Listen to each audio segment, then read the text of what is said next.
لفظ ہمارے صوفیاء میں سالکین طریقت میں بڑا معروف ہے، اس کو کہتے ہیں فیض۔ فیض دینا، فیض لینا۔ بعض تصوف کے مخالفین لفظ فیض پر اعتراض بھی کرتے ہیں کہ وہ کیا ہوتا ہے۔ نبی پاک سید عالم صلی اللہ تعالی علیہ وآلہ وسلم کی سنت اور شریعت میں اور دین میں اس کا پورا ایک مقام ہے۔ علم دو قسم کے ہوتے ہیں، ایک خبر کا علم ہوتا ہے اور ایک نظر کا علم ہوتا ہے۔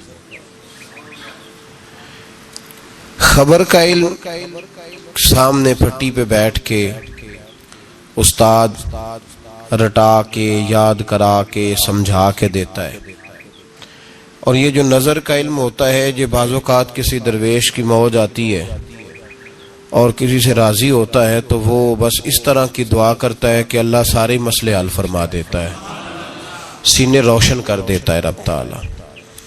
اقبال نے کہا خرد کے پاس خبر کے سوا کچھ اور نہیں، پر تیرا علاج اب نظر کے سوا کچھ اور نہیں، تیرا علاج نظر کے سوا کچھ اور نہیں۔ تجھے اب کسی کی نظر کی ضرورت ہے، اور اس نظر کا حال کیا ہے؟ اقبال خود کہتے ہیں نہ تیغ و تیر میں نہ لشکر و سپاہ میں ہے، نہ تیغ و تیر میں نہ لشکر و سپاہ میں ہے، جو بات مرد قلندر کی بارگاہ میں ہے۔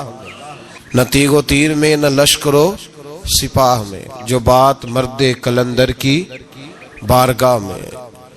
اس وظیفے پہ غور فرمائیے جو میں عرض کر رہا ہوں۔ سورۃ رحمان کے میں نے ابتدائی 2-3 کلمات تلاوت کیے۔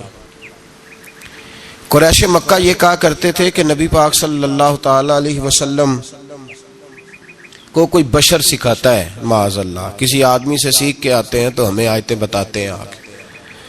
اللہ کریم نے فرمایا الرحمن علم القرآن، فرمایا کوئی بشر نہیں سکھاتا، رحمان خود انہیں قرآن سکھاتا ہے۔ رحمان نے خود قرآن سکھایا۔ خلق الانسان، اور پھر میں نے اس انسان کامل محمد عربی کو پیدا فرمایا ہے۔ حضور امی ہیں۔ امی کا معنی معاذ اللہ بعضوں نے اپنی قرآن پاک کے ترجمے کیے تو امی کا معنی ان پڑھ کر دیا ہے، حالانکہ امی کا معنی ہے بغیر پڑھا ہوا، جو دنیا میں کسی سے پڑھا نہ ہو، جو پڑھ کے آیا ہو اسے امی کہا جاتا ہے۔ نبی پاک صلی اللہ علیہ وسلم کو خود رب کریم نے پڑھایا۔ حضور فرماتے ہیں میں نے اپنے رب سے ادب سیکھا ہے اور بڑا ہی پیارا سیکھا ہے۔ قرآن مجید نے کہا کہ محبوب کا تو یہ حال ہے کہ اب یہ اپنی مرضی سے بولتے ہی نہیں۔ رب فرماتا ہے یہ میرے نگاہ کرم میں رہتے ہیں۔ وما ينطق عن الهوى ان هو الا وحی یوحی، یہ اپنی مرضی سے کوئی بات نہیں کرتے، وہی کرتے ہیں جو رب انہیں وحی ارشاد فرماتا ہے۔ یہ علم ڈائریکٹ اللہ تعالیٰ نے اپنے محبوب کو عطا فرمایا۔ یہ قرآن مجید کی 2 جگہ سے میں نے سورہ نجم بھی پڑھی ہے، سورہ رحمان بھی پڑھی ہے۔ ہم آپ کو ہر چیز کی دلیل قرآن و سنت سے دیتے ہیں۔ تو فرمایا اللہ کریم نے کہ میرا حبیب اپنی مرضی سے بولتا نہیں، جب میں حکم دیتا ہوں تو اب سنیے ترمذی شریف کی حدیث، نبی پاک علیہ السلام معراج کا واقعہ بیان کرتے، حضور فرماتے میں نے اپنے رب کا دیدار کیا، اور رب تعالیٰ نے اپنا دست قدرت، اللہ نے اپنا دست قدرت، دست مبارک، حضور فرماتے رب نے، اللہ نے اپنا دست قدرت میری پشت پہ رکھا اور میں نے اس کی ٹھنڈک سینے میں محسوس کی۔ اللہ نے پشت پہ ہاتھ رکھا تو میں نے اس کی ٹھنڈک، یہ ترمذی کے لفظ ہے، میں نے دل میں اس کی ٹھنڈک محسوس کی، اور پھر ہر چیز کا علم اللہ نے مجھے عطا فرما دیا۔ یہ مطلب ہے تھاپڑے نال بھی علم لبدا ہے، تھپکیوں سے بھی علم۔ کیا میں نے ترمذی شریف کی حدیث عرض کی ہے؟ کتاب کا نام یاد رہ جائے گا؟ اس کا مطلب ہے علم صرف اسے نہیں ملتا جو پھٹی پہ آ کے بیٹھتا ہے، دارابا یاد کرتا ہے، تھپکیوں سے۔ حضور فرماتے ہیں رب کریم نے میری پشت پہ ہاتھ رکھا، میں نے اس کی ٹھنڈک دل میں محسوس کی، اور پھر میں نے جان لیا ہر چیز کا علم اور میں نے ہر چیز کو پہچان بھی لیا. اب یہ وہ خاص فیض ہے، خاص. یہ کام معراج کی رات ہوا، خلوت میں، تنہائی میں، اکیلے میں.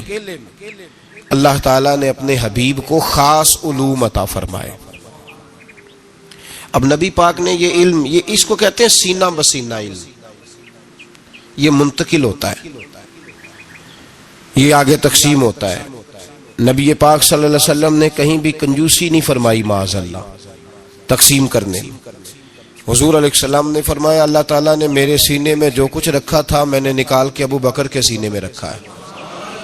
پھر فرمایا یہ جو علی ہے نا، اگر میں شہر ہوں نا علم کا تو علی اس کا دروازہ ہے. گویا میں نے اللہ کی دی ہوئی معرفت کا جو مکان بنایا ہے تو میں نے دروازہ مولا علی کو بنایا ہے. جو علی سے پیار کہے گا وہی آ کے مجھ سے فیض پائے گا. انا مدینۃ العلم وعلی بابھا. تو حضور نے اپنے غلاموں میں وہ علم بانٹا، نبی پاک نے اپنے غلاموں میں وہ علم بانٹا. حضرت عمر نے خواب دیکھا، کہا یا رسول اللہ میں نے خواب دیکھی ہے، آپ دودھ پی رہے تھے اور دودھ کچھ بچ گیا تو آپ نے مجھے دیا ہے، اس کا کیا مطلب ہے؟ تو حضور نے فرمایا میں نے تجھے اپنے علم کا فیض عطا فرمایا ہے، میں نے تجھے اپنے علم کی برکت دی ہے. دودھ سے بھی علم آتا ہے جی، دودھ سے بھی علم آتا ہے. لوگ تو کہتے ہیں تسی پھوکاں دے لگے ہو، بھائی دودھ سے بھی علم آتا ہے. حضور فرما رہے ہیں کہ میں نے بچا ہوا دودھ تجھے دیا ہے. کسی نے حضرت علی سے کہا تھا کہ علی، جناب علی نبی پاک صلی اللہ علیہ وسلم کے وصال کے بعد نا معرفت کھولنے لگے تھے. یوں سمجھ لیں کہ جب تک حضور کا وصال ظاہری نہیں ہوا تھا تو اتنا کھول کے نہیں بولتے تھے. جب وصال ظاہری ہو گیا تو اب جو آدمی بھی کوئی چیز پوچھتا تھا مولا علی شیر خدا کھول کے بتایا کرتے تھے. تو کسی نے کہا علی اب جو انشراح صدر ہم دیکھ رہے ہیں، اب جو سینہ کھلا ہوا دیکھ رہے ہیں، پہلے یہ رنگ نہیں تھا. میں تو کہوں گا ادبن خاموش تھے. بڑوں کی مجلس میں ادبن بھی بہت سارے کام نہیں کیے جاتے، ادبن خاموش تھے. لیکن حضرت علی نے وجہ بتائی. آپ فرمانے لگے جب میں نے نبی پاک کو غسل دیا نا وصال کے بعد تو محبوب پاک علیہ السلام کے ابرو مبارک پر، پلکوں پر، ابروؤں پر پانی کے تھوڑے تھوڑے قطرے تھے. تو شیر خدا فرماتے ہیں پہلے میں نے سوچا کہ میں کسی کپڑے سے پونچھ دوں، پھر میں نے کہا علی تیرے ہاتھ تو نعمت آ رہی ہے. فرماتے ہیں میں نے گردن کو جھکایا اور وہ میں قطرے چوس گیا، بس وہ اندر جاتے گئے ہیں اور دروازے کھلتے گئے ہیں. اب ذرا غور کرو میری بات پہ، قطروں سے بھی علم آتا ہے. ہمارے ہاں نا اگر فیض دینے کا رواج نہیں تو لینے کا بھی کوئی نہیں.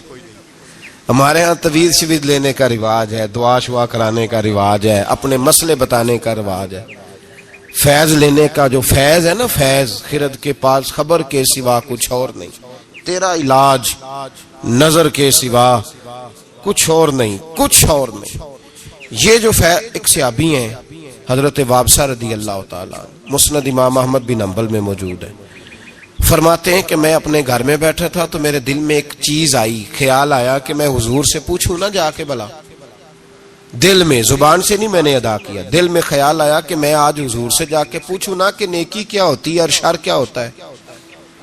فرماتے ہیں یہ ارادہ کر کے میں مسجد میں چلا گیا. تو مسجد میں پہنچا تو جماعت ہو گئی تھی. یہاں ایک روایت یوں ہے کہ جماعت میں شامل ہو گیا پر جگہ مجھے پیچھے ملی. آپ فرماتے ہیں نبی پاک صلی اللہ علیہ وسلم نے فرمایا ادن منی یا وابسہ. نماز کے بعد فرمایا وابسہ یار قریب آ جا. حضرت وابسہ کہتے ہیں میں قریب آ کے بیٹھ گیا تو حضور نے فرمایا ادن منی یا وابسہ، چل وابسہ تھوڑا اور قریب آ جا. کہتے ہیں میں دوسری تیسری صف میں تو فرمایا ادن منی یا وابسہ، چل یار تھوڑا اور نیڑے آ جا. فرماتے میں اتنا قریب گیا قربان جاؤں میرے گھٹنے حضور کے مقدس گھٹنوں سے مس ہونے لگے. تو نبی پاک صلی اللہ علیہ وسلم نے فرمایا کیسے آئے ہو؟ میں بھی چپ ہی تھا. حضور نے فرمایا کوئی بات پوچھنے آئے ہو نا، کوئی بات پوچھنے آئے ہو؟ عرض کی حضور ہاں. کہتے میں نے دل میں سوچا تھا، زبان پہ تو لفظ ہی نہیں تھے. نبی پاک نے فرمایا میں نہ تجھے بتاؤں تو کیا پوچھنے آیا تھا؟ تو کہے تو میں نہ تجھے بتاؤں، کہو تو راز حیات کہہ دوں، حقیقت کائنات کہہ دوں. وہ بات کہہ دوں جو پتھروں کے دلوں کو بھی پاش پاش کر دے؟ کر دوں بات؟ عرض کی محبوبہ اگر آپ کہہ دیں پھر تو موجیں لگ جائے نا، پھر تو کیا بات ہے اگر آپ کہہ دیں۔ تو نبی پاک نے فرمایا تو خیر اور شر کے بارے میں پوچھنے آیا تھا، نیکی اور بدی کے بارے میں پوچھنے آیا تھا؟ تو حضرت واپسہ کہتے ہیں میرا سینہ کھل، ہاں ہاں حضور یہی پوچھنے آیا تھا۔ فرماتے محبوب نے ہاتھ اٹھایا، فضا میں بلند کیا اور میرے دل پہ مارا، سینے پہ رکھا، فرمایا سوال میں نے بتا دیے ہیں، جواب اپنے دل سے لے لے، میں نے تیرے دل کو عالم دین بنا دیا ہے، جب اپنے دل سے جا کے فتویٰ پوچھ لے۔ یہ کون سا علم ہے جناب؟ سینے پہ ہاتھ رکھنے سے بھی علم آتا ہے، دودھ پینے سے بھی علم آتا ہے، چہرے پہ لگے ہوئے پانی کے قطرے کوئی آدمی چوس لے تب بھی علم آتا ہے۔ خرد کے پاس خبر کے سوا کچھ اور نہیں، تیرا علاج نظر کے سوا کچھ اور نہیں۔ محدث اعظم پاکستان مولانا سردار احمد صاحب رحمۃ اللہ علیہ کے پاس ایک بی بی بچہ چھوڑ گئی کہ حضرت درس نظامی پڑھائیں۔ 2 4 5 مہینے دیکھا تو فرمانے لگے یہ نہیں چل سکتا، کچھ بچے کن ذہن ہوتے ہیں بیچارے، نہیں چل پاتے۔ اس کی اماں کو بلایا، کہا تیرا بیٹا نہیں چل سکتا، کہنے لگی حضور مہربانی کریں، جیسے بھی ہو کچھ کریں۔ فرمایا کن ذہن ہے، چل ہی نہیں سکتا، میں کیا کروں؟ کہا حضور مہربانی کریں، باپ کوئی نہیں، میرا بڑا شوق ہے عالم بن جائے۔ آپ نے فرمایا چل ہی نہیں سکتا، تو کہنے لگی چلے حضور کوئی گھر کا کام کاج ہی کرا لیا کریں، رکھ لے پاس۔ تو حضرت صاحب فرمانے لگے کیسے کام کراؤں؟ تو وہ اٹھ کھڑا ہوا، کہنے لگا محبوبہ تیری بھینسیں بھی تو ہیں، میں چارہ ڈال دیا کروں، اور مجھے رکھ لے یار، رکھ لے، کسی کام کا نہیں کچھ تو کر دوں گا نا، رکھ تو لے نا، مجھے رکھ لے۔ بس جسے وہ رکھ لے وہ بس بچ گیا، کہا مجھے رکھ لے۔ حضرت نے فرمایا چل ٹھیک ہے، میں تجھے معقول نذرانہ بھی دوں گا، معاوضہ بھی۔ وہ کہتا سارا دن چارہ ڈالتا، شام کو آ کے صحبت میں بیٹھتا، جو ساتھ والے شاگرد تھے نا وہ سارے پڑھ گئے، عالم بن گئے، 8 سال ہو گئے، تو 2 3 نے تانا دیا اور تو نہیں نہ پڑھا، چارہ ہی ڈالتا رہا ہے، چارہ ہی۔ اس کی اماں کو بھی کچھ یتیم بچہ تھا، ماں کو بھی لوگوں نے تانے دیے، تو کہتی تھی عالم بنانا ہے، منہ تو چارہ ڈالتا ہے۔ لیکن کمال اس دن ہوا جب دستار فضیلت کا جلسہ آیا اور جو سب سے پہلا نام لاؤڈ سپیکر پر نقیب محفل کا گونجا تو اس چارہ ڈالنے والے کا نام آیا۔ تو محدث اعظم رحمۃ اللہ علیہ نے فرمایا بیلیا تو سینے سے لگ پہلے، اور پھر باقیوں کو پگڑیاں بازار سے آئی ملی، اسے اپنے سر سے اتار کے دی اور جبہ اپنے گلے سے اتار کے دیا۔ فرمایا باقیوں نے پھٹی پہ بیٹھ کے پڑھا ہے، تو نے میری بھینسوں کو چارہ ڈالا ہے، میرے بچوں کی نوکری کی ہے، میرے گھر کے سودے تو لایا ہے، تو کیسے خالی رہ سکتا ہے؟ فرمایا ہو سکتا ہے باقی کبھی علم بھول جائیں، لیکن تو جس میدان میں جائے گا تیرے ڈنکے ہی بجتے رہیں گے، جس میدان میں جائے گا۔ وہ شاگرد کہتے ہم پڑھا کرتے تھے، وہ صرف بیٹھا کرتا تھا، لیکن اس کا کمال یہ تھا کہ جہاں ہم اڑ جاتے تھے نا وہ مسئلہ وہ بندہ بتا دیا کرتا۔ یار ایسے خالی بات ہے، ساری زندگی کو کسی کی گاڑی چلائے اور خالی رہ جائے، یہ کوئی مذاق ہے؟ ساری زندگی کو کسی کے برتن دھوئے اور خالی رہ جائے، وہ کوئی رب کا بندہ، یہ کوئی مذاق ہے کہ ساری زندگی کو کسی کے دروازے پہ بیٹھا رہے اور خالی رہ جائے؟ انسان کے پاس کچھ ہے ہونی چاہیے، سب سے زیادہ نظر پڑتی اس پہ ہے جو قدموں پہ بیٹھا رہتا ہے۔ یہ کیسے ہو سکتا ہے کہ وہ خالی رہ جائے بندہ؟ بہت سارے لوگ کہتے ہیں میں گیا تھا، فلانا آدمی گیا فٹافٹ خلافت لے کے آ گیا۔ او بھائی تجھے خلافت لے کے کئی دفعہ فارغ بھی کیا ہے کہ خلافت لے اور جا۔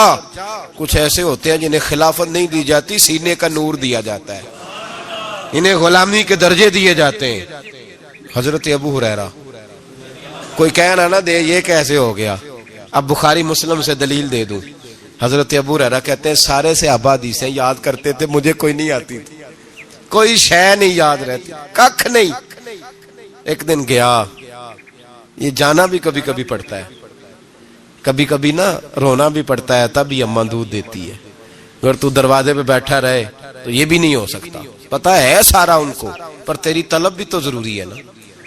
اور کسی نے کہا تھا میری طلب بھی تو تیرے کرم کا صدقہ ہے، یہ پاؤں اٹھتے نہیں بلکہ یہ اٹھائے جاتے ہیں، فیض بتا رہا ہوں۔ عرض کی محبوبہ سارے حدیثیں یاد رکھتے ہیں، مجھے کوئی بھی نہیں یاد رہتی۔ تو حضور نے فرمایا چل بچھا چادر۔ کبھی چادر بچھانے سے بھی حدیثیں یاد ہوئی ہیں؟ بتاؤ، یہ سارا فیض ہے صاحب، اسی کو فیض کہتے ہیں، یہی ہے فیض۔ دودھ پینے سے علم آ رہا ہے، پانی کے قطرے چوسنے سے علم آ رہا ہے۔ چادر بچھاؤ تو حضرت ابو ہریرہ کہتے ہیں چادر بچھائی تو خالی چلو جی کہنے تینوں اتھوں لبا کی ہے۔ میں کہ کچھ انجدیاں میں نے جڑیاں دیس دیاں نہیں پر ہوندیاں بڑا کچھ دے۔ خالی چلو 3 حضور نے بھر کے نا چادر میں ڈالے۔ کدی پانڈ بنی جے پٹھیاں دی؟ اچھا جنہیں نہیں بنی وہ دسے کہ میں کدی نہیں بنی، وہ بولے بس تسی ایڈے شہرو ہیں، بالکل نیڑے ہی نہیں گیا جی میں کدی باندھی ہے کبھی۔ اس کو چاروں کونوں سے پکڑ کے باندھا جاتا ہے، چاروں کونے پکڑ لیے اور کونوں سے پکڑ کے، جو شاید تھوڑی ہوتی ہے نا وہ دی پانڈ نہیں بنی دی، اونج لپیٹ لی دی ہے۔ تو حضرت ابو ہریرہ کہتے ہیں چاروں کونے پکڑے، وہ تو پنجابی جو ترجمہ ہے پانڈ بنی، چاروں کونے پکڑ کے تو حضور نے فرمایا چل سینے سے لگا لے۔ تو حضرت ابو ہریرہ فرماتے ہیں وہ گچھڑی اٹھا کے میں نے سینے سے لگائی، بس کمال یہ ہے کہ جو حضور کہتے جاتے ہیں میرے حافظے میں نقش ہوتا جاتا ہے، کوئی بات کبھی بھولی ہی نہیں۔ یہ پنڈان دے صاحب نال حضور فیض بنڈے ہے، پنڈان دے صاحب نال جی۔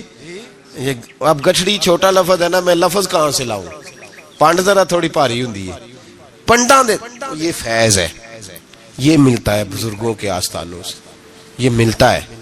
یہ آج بھی 2 شرطیں، دینے والا کامل ہو، پہلے اس نے کہیں سے لیا ہو، ایسے خالی نہ ہو، پہلے اس کے پاس ہو، اور دوسری شرط یہ ہے کہ جو لینے والا ہے نا اس کا پیالہ بھی خالی ہو۔ اگر وہ پہلے سے بھرا ہوا ہے نا، صوفی ہے، پہلے ہی بڑا درویش ہے، پہلے ہی بڑا پڑھا لکھا ہے، پہلے ہی بڑے مسئلے آتے ہیں، وہ پیر صاحب کوئی مشورہ دے لیتا ہے ٹائم نکال کے، تو پھر نہیں۔ تو بھائی یاد رکھو یہ فیض ہے، یہ ملتا ہے۔ یہ اگر علم کا فیض بند نہیں ہوا تو نظر کا فیض بھی بند نہیں ہوا۔ اگر حدیثیں پڑھی جا رہی ہیں، پڑھائی جا رہی ہیں، تو نظر کا فیض بھی اسی طرح دیا جا رہا ہے۔ تو کسی شاعر نے کسی درویش کے سامنے کھڑے ہو کے منت کی تھی اور اس نے کہا تھا تیری ایک نظر کا کمال ہے پر میری زندگی کا سوال ہے، اب مہربانی کر، توجہ کر۔ تو میرے بھائی یہ جو عرس ہوتے ہیں نا بزرگوں کے، عرس، یہ عرس والے دن فیض عروج پہ ہوتا ہے۔ عرس والے دن، عرس کا لغوی معنی شادی ہے۔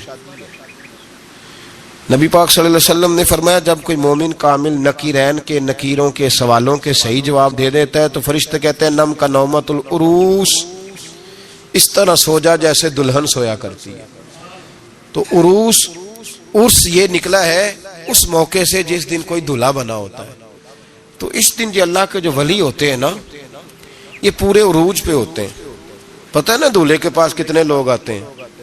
پہلے کبھی نہیں آتے، بعد میں روز آتے، کہندہ میرے بھی باندھے نے۔ کتنے آتے ہیں؟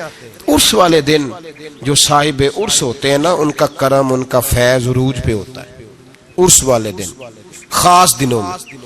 اس لیے اہل اللہ کے عرس کیے جاتے ہیں، اور عرس کے دنوں میں بعض لوگ زیادہ توجہ کرتے ہیں عرس کے، اس لیے ہم لوگ عرس والے ہیں، اس لیے کہ ہمارے بزرگ خالی نہیں، وہ آج بھی فیض تقسیم کرتے ہیں۔ عرس والے دن جو محروم رہ گیا وہ محروم رہ گیا، سمجھ لیں دینے والے عروج پہ ہوتے ہیں، انہوں نے دروازہ کھولا ہوتا ہے کہ آ جاؤ لے لو کوئی چیز۔ ہو سکتا ہے آپ کو 2 دیہڑی دکان پہ اتنا نہ میسر آیا جتنا آپ کو عرس پہ آنے کی وجہ سے میسر آئے، اور یہ عام ہے ہر سلسلے کے لیے، کسی بھی سلسلے کا بزرگ ہو نا۔ میں بڑی اہم بات کرنے لگا ہوں اور بڑی ذمہ داری سے کرنے لگا ہوں، اور میں بڑی دلیری سے کرنے لگا ہوں۔ یہ بھی فاسد نظریہ ہے کہ نہ سنت پہ عمل کیا جائے، نہ شریعت پہ عمل کیا جائے، نہ نماز کی پابندی کی جائے، نہ حلال حرام کی تمیز کی جائے، اور ڈٹ کے کہا جائے کہ اللہ بڑا مہربان ہے معاف کر دے گا، ڈٹ کے کہا جائے کہ دوزخ میں تو کیا میرا سایہ نہ جائے گا۔ یہ بھی فاسد نظریہ ہے، فاسد۔ یہ بھی آپ لوگوں کو غلط رستے پہ ڈال رہے ہیں۔ جن کی شفاعت کی آپ بات کرتے ہیں ان کا حکم کیوں نہیں مانتے؟ اپنے بارے میں آپ یہ بات کریں نا کہ میرا بچہ بالکل نافرمان ہے، ایک بات بھی نہیں مانتا، لیکن میں سب سے زیادہ جائیداد اسے دوں گا، کریں بات آپ یہ۔ میرا بچہ بڑا نافرمان ہے، کچھ پڑھتا نہیں لکھتا نہیں، پر مجھے بڑا لاڈلا ہے، کریں بات آپ۔ جو بات آپ اپنے لیے قبول نہیں کرتے وہ فٹافٹ اللہ رسول کے لیے، نہیں جی نہیں، یہ اللہ بڑا مہربان ہے، مولوی صاحب چھوڑو، اللہ بڑا کریم ہے۔ اور بھئی رب کریم ہے پر رب کا قانون بھی تو ہے نا۔ نبی پاک بڑے مہربان بڑے مہربان بڑے مہربان، پر سیدہ عائشہ صدیقہ رضی اللہ تعالیٰ عنہ فرمانے لگیں اپنی ذات کے لیے نبی پاک نے کبھی کسی سے بدلہ نہیں لیا، لیکن اگر کوئی اللہ کی حد توڑتا تھا نا، رب کے دین کی حدود پامال کرتا تھا تو حضور جلال کرتے تھے۔ تو رحمت للعالمین نبی کو تو جلال آتا ہے جب اللہ کی نافرمانی ہوتی، اور یہاں لوگ کہہ رہے ہیں اور چھوڑیں جی اللہ معاف کرنے والا ہے۔ نعت خواں آتا ہے وہ 2 منٹ لگاتا ہے، کہتا ہے تو جنتی۔ خطیب آیا تو 2 منٹ لگائے تو کہا جنتی۔ میں ایک جگہ پہ تقریر کرنے کے لیے چلا گیا تو میں نے وہاں چند باتیں کر دیں، تو میں کھانا کھانے بیٹھا تو بڑی دلیری سے ایک صاحب کہنے لگے جی مولانا پیر صاحب ناراض نہ ہونا، ہم کلندر لوگ ہیں، ہم کلندر بندے ہیں، ناراض نہ ہونا، ہم تو سمجھے تھے آپ خانقاہی آدمی ہیں، پیر آدمی ہیں، لیکن آپ نے تو خشک مولویوں جیسی تقریر کی ہے، بار بار وہی نماز کی بات، داڑھی کی بات، روزے کی بات، حلال حرام کی بات، کوئی نقطہ افرینی کرتے، کوئی آپ کوئی نقطہ سناتے، یہ آپ نے کیا سنایا ہے؟ یہ تمہیں غلط فہمی ہو گئی ہے کہ تم کلندر ہو، تم کلندر نہیں، تم پاگل ہو۔ اگر کوئی اچھا ڈاکٹر ملے تو جا کے اپنے دماغ کا علاج کراؤ، اس لیے کہ کلندر اسے کہتے ہیں جو ذات محمد سے کھل کے عشق کیا کرتا ہے، اور عاشق تو مر جاتا ہے اس بات پر جو اس کا محبوب کہے، وہ تو مر جاتا ہے اس رستے پر جو ایک رستہ محبوب دکھا دے۔ تو کلندر ہے، میں تجھے بتاتا ہوں کلندر کا نام حسن بصری ہے، کلندر کا نام جنید بغدادی ہے، کلندر کا نام داؤد طائی ہے، کلندر کا نام سر سختی ہے، کلندر کا نام معروف کرخی ہے، کلندر کا نام مجدد الفسانی ہے، کلندر کا نام مہر علی ہے، کلندر کا نام جماعت علی ہے، کلندر کا نام محمد رضا بریلوی ہے۔ یہ کلندر ہے رسول اللہ صلی اللہ علیہ وسلم کے دین۔ ہم نے کیا مذاق بنایا ہوا ہے، فاسد نظریات آپ لوگوں میں پھیلا رہے، اور آپ چونکہ آپ کا مزاج ہے کہ آپ عمل نہیں کرنا چاہتے تو آپ لوگوں کو بھی گڑبڑ نظریہ دے رہے ہیں۔ قطعاً ایسی کسی چیز کی گنجائش نہیں ہے، یاد رکھنا۔ نبی پاک علیہ السلام تو ناراض ہو جاتے اگر اللہ کی حد توڑی جاتی، اور یہاں ڈھٹائی کے ساتھ دلیری کے ساتھ آپ حدود اللہ پامال کریں، یہ فاسد نظریات ہیں، یاد رکھنا، فاسد جو زمانے میں پھیلائے جاتے ہیں۔ مسند امام احمد بن حنبل میں حدیث ہے، نبی پاک علیہ السلام نے فرمایا وہ بندہ بیوقوف ہے جو ڈٹ کے اللہ کی نافرمانی کرے اور اللہ کی رحمت کی امید بھی رکھے، یہ تو بیوقوف آدمی کی علامت۔ تو میرے دوست عمل والی زندگی پہ آؤ، یہ فاسد نظریات جو ہیں ان سے نکل آؤ۔ اللہم صلی علی سیدنا و مولانا محمد بقدر حسنہ و جمالہ و جودہ و نوالہ و صحبہ و آلہ۔ اللہم صلی علی سیدنا و مولانا محمد معدن الجود والکرم و آلہ و صحبہ و بارک وسلم یا ارحم الراحمین یا ارحم الراحمین یا قاضی الحاجات یا مجیب الدعوات یا حلال المشکلات یا دافع البلیات یا مسبب الاسباب یا قاضی الحاجات یا رحمان یا اللہ یا کریم یا اللہ یا ستار یا اللہ یا غفار یا اللہ یا کریم یا اللہ یا عزیز یا اللہ یا ستار یا اللہ۔ اے ہمارے پروردگار، 10 سال پورے ہو گئے، خدا بندہ ایک چھوٹا سا پیغام تھا، تو نے فضل فرما دیا۔ اے اللہ، ہم پلٹ کر جب دیکھتے ہیں تو 1% بھی ہم اس قابل نہیں کہ تیرے دین کی کوئی بات کر سکیں، کوئی پیغام دے سکیں۔ اللہ، کئی سالوں سے یہ دوست صبح کی نیند چھوڑ کے یہاں حاضر ہوتے رہے، مائیں بہنیں بچیاں بوڑھے بچے، اے اللہ بندوبست کرنے والے سب سے پہلے آتے رہے۔ خدا بندہ تیرے قرآن مجید کو پڑھا ہے، ہم کمزور تھے، بس تیری دی ہوئی توفیق سے پڑھا ہے۔ خدا بندہ ان میں سے ایک بات بھی تجھے پسند آئی ہے تو ہمیں معاف فرما دے، ہم سے درگزر فرما، ہمارے حال پہ رحمت فرما۔ رمضان آیا تھا پھر بیت رہا ہے، اللہ ہماری کمزوریاں، ہماری کوتاہیاں پھر ایک دفعہ پیش نظر ہیں۔ اے عرش و فرش کے مالک، برے ضرور ہیں، کمزور ضرور ہیں، گناہگار ضرور ہیں، پر تو ہمارے دلوں کے حال جانتا ہے، ہم تیرے غدار نہیں ہیں۔ اے اللہ ہم صحیح ہونا چاہتے ہیں، ہماری نیتیں بھی ٹھیک ہیں، ارادے بھی ٹھیک ہیں، عمل میں کمزوری ہے، ہم پر ایک رحمت کی نظر کر دے، ہم پر ایک رحمت کی نظر کر دے۔ اے مالک کریم، ایک نظر کرم سے دیکھ تو صحیح، یہاں غریب بھی بیٹھے ہیں، بوڑھے بھی بیٹھے ہیں، مجبور بھی بیٹھے ہیں، کئی رو رو کے تیری بارگاہ میں فریاد کرنے والے بیٹھے ہیں۔ اے اللہ بھول ضرور جاتے ہیں پر بندے تو تیرے ہیں، بھٹک ضرور جاتے ہیں پر غلام تو تیرے محبوب کے ہیں۔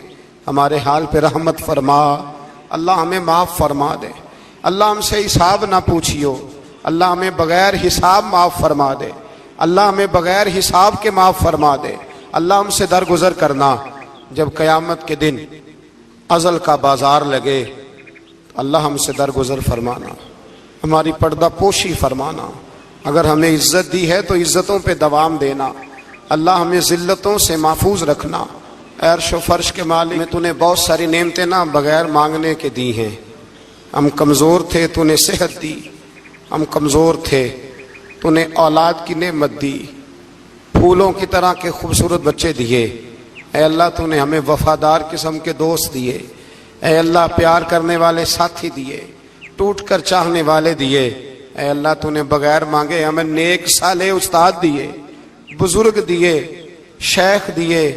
اے اللہ بغیر کسی لالچ کے پالنے والا باپ دیا، شفقت کے بازو پھیلانے والی ماں دی، ہم تیرا شکر ادا نہیں کر سکے، اللہ ہمیں شکر کی توفیق عطا فرما دے، اللہ ہمیں شکر کی توفیق عطا فرما دے، اللہ ہمیں شکر کی توفیق عطا فرما دے۔